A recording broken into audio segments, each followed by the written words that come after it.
Violeta Agrika Sianturi, siswi asal SMA Negeri 1 Sibolga, Sumatera Utara, saat ini menjadi sorotan lantaran dirinya menjadi pemimpin upacara pengukuhan Paskibraka di Ibu Kota Negara pada 13 Agustus.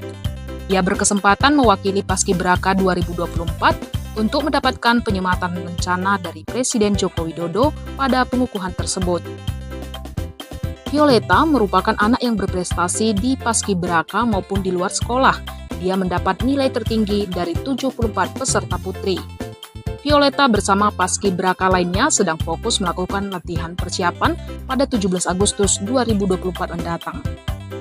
Sementara pihak sekolah juga menyatakan kebanggaannya bahwa seorang siswa asal SMA Negeri 1 Sibolga berhasil mewakili Sumatera Utara ke tingkat nasional.